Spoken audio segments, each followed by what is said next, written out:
Exercice 15. Soit x une partie de R ou de C, soit la somme des Fn d'une série de fonctions définies sur x à valeur dans R ou C. Rappelez la définition de la convergence normale de la série des Fn sur x, puis celle de la convergence uniforme. Alors, on va faire ça. On va quand même supposer qu'on est sur un espace où la norme infinie est bien définie. Infinie est bien définie. Je veux dire les Fn bornés. Voilà, la convergence normale. La série des Fn sur x, c'est quoi? On dit que la convergence normale de la série des Fn seconde si la série, la norme infinie des Fn converge.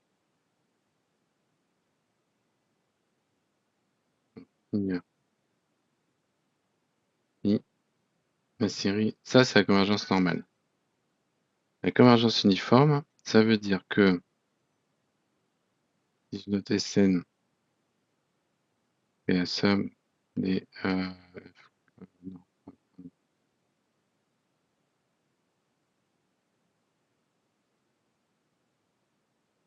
varie de 0 jusqu'à n, dire que la série des Fn converge uniformément sur compte x, ça veut dire que la suite Sn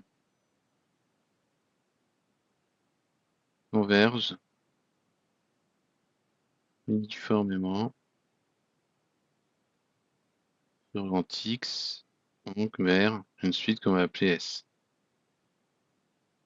Donc ça concrètement, ça veut dire quoi? Ça veut dire quel que soit X appartenant à grand X, on a Sn de X qui est égal à la somme, donc un varie de 0 jusqu'à N des Fk de X, évidemment pour un N entier, hein. Et S de X, c'est égal à la somme, donc un varie de 0 jusqu'à plus infini, des Fk de X.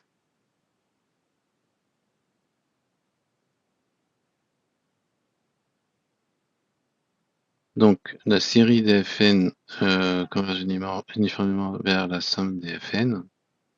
Ça veut dire que quel que soit epsilon strictement positif, il existe un rang n0 appartenant à grand N, tel que quel que soit n entier, n plus grand que n0 implique quel que soit x appartenant à grand X, on a du coup Sn moins S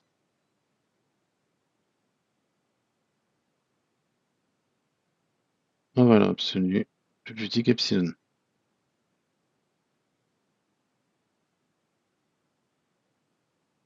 Autrement dit, on a la norme infinie des Sn moins S vers 0 quand n tend vers plus infini. Ok? Alors maintenant, deuxièmement, il nous demande de démontrer que pour toute série de fonctions à valeur dans R ou C, ah oui, R ou C, donc là, ça c'est le module, hein. C'est complexe. Valeur absolue quand c'est réel, module quand c'est complexe, sinon ça change pas grand-chose. Converge normalement sur X et uniformément convergence sur X. Ok, bah converge normalement. Ça veut dire qu'on va avoir la somme norme infinie des Fn converge. Donc est-ce que ça implique la convergence uniforme? Pour la convergence uniforme, on va regarder en fait ce qui se passe avec le reste. Donc on prend n entier, quel que soit x appartenant à grand X, Rn de x, puisque de toute façon Il y a convergence normale, donc ça converge simplement, donc le reste il existe bien.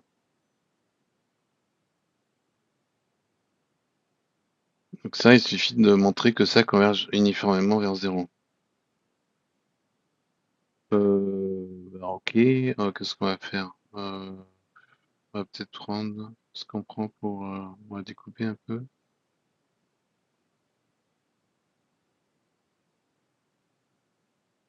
Ouais, allez, on va découper. On va prendre un grand N. Grand N entier, grand N supérieur ou égal à n plus 1. Valeur absolue de ça, c'est plus petit, inégalité triangulaire. N plus 1 sur grand N, la valeur absolue de fk de x. Ça, c'est plus petit, quel que soit x appartenant à quand x est plus petit que la norme infinie.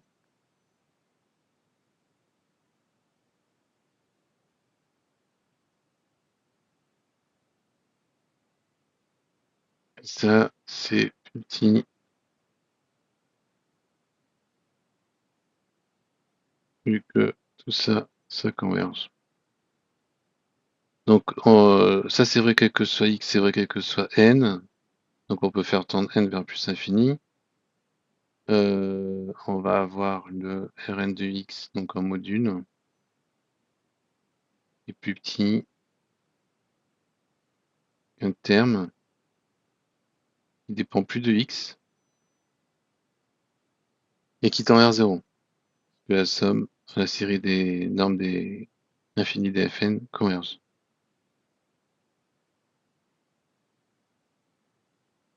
C'est vrai quel que soit x, donc ça,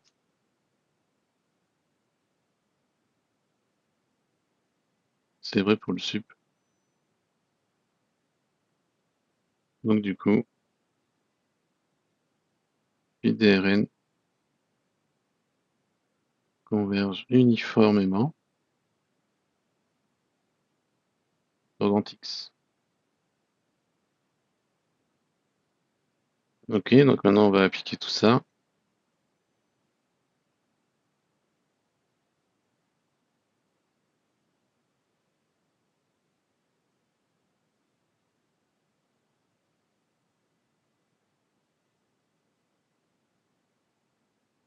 Je remets en plein écran.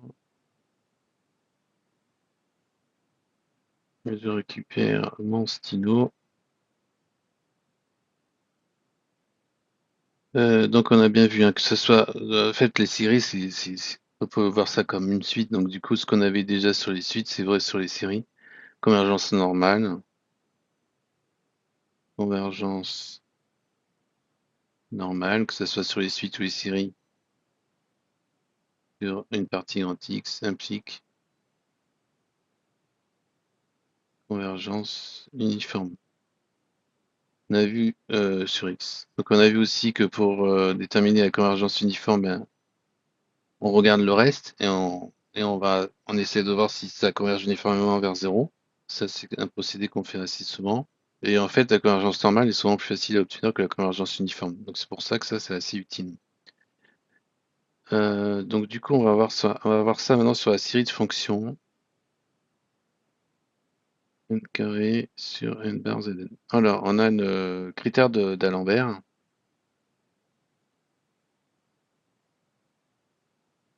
Pour les séries entières.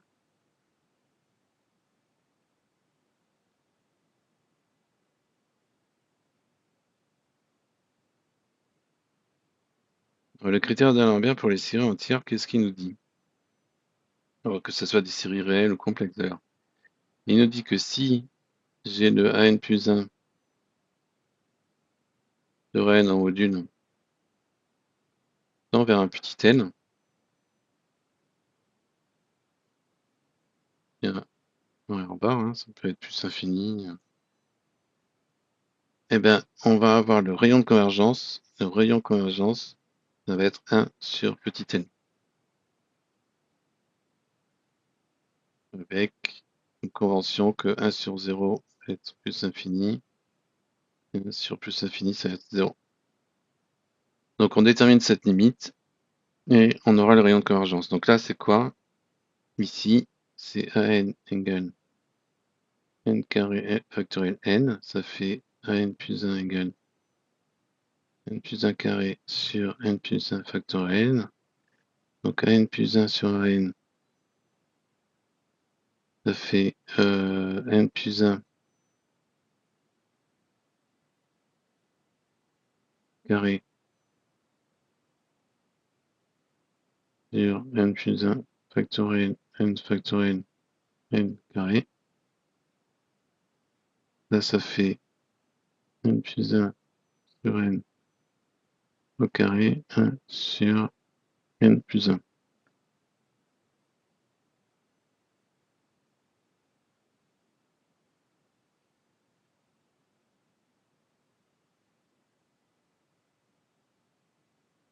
Ben ça, du coup, c'est envers 0. Donc le rayon de convergence est égal à plus infini.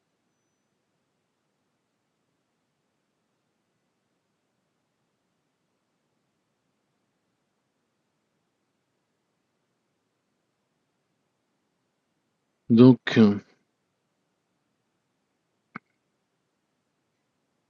quel que soit z appartenant à x, la somme des n carré puissance n sur n factoriel que n supérieur égal à 1 existe bien.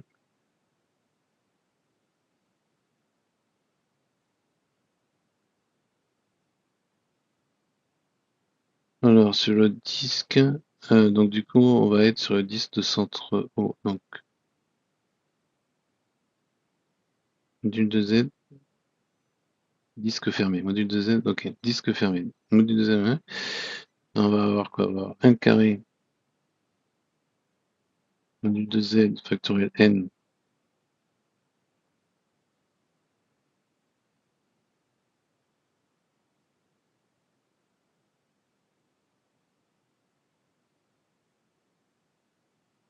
n carré. Rien.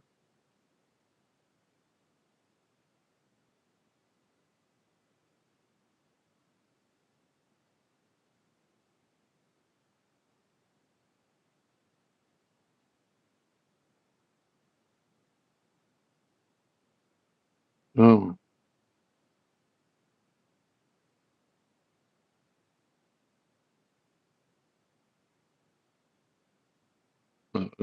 qu'est-ce qu'on fait là?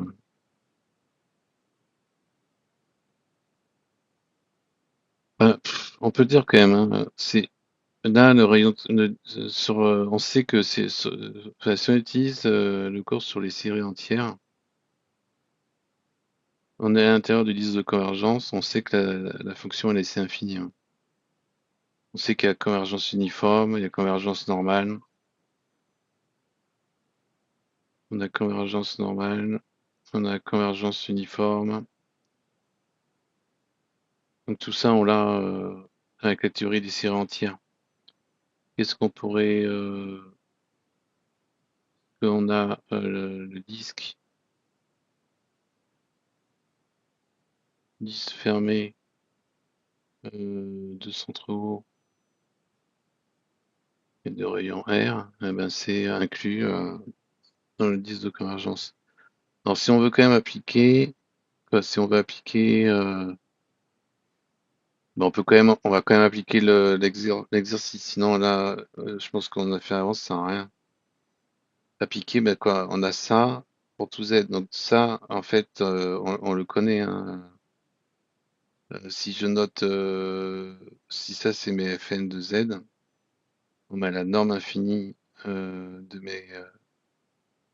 Ça c'est atteint pour Z, pour le module de Z égale R, donc pour je prends Z égale R, c'est atteint. Donc là on le sait, c'est ça.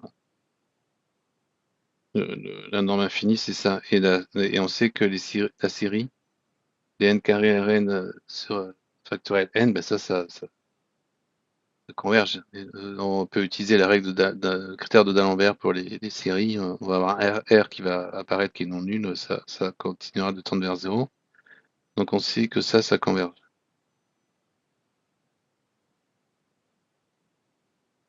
Donc du coup, on a convergence normale. Donc on a la convergence normale, on va l'appeler D celui-là, sur le disque fermé de centre et de rayon R, donc on a la convergence uniforme sur D.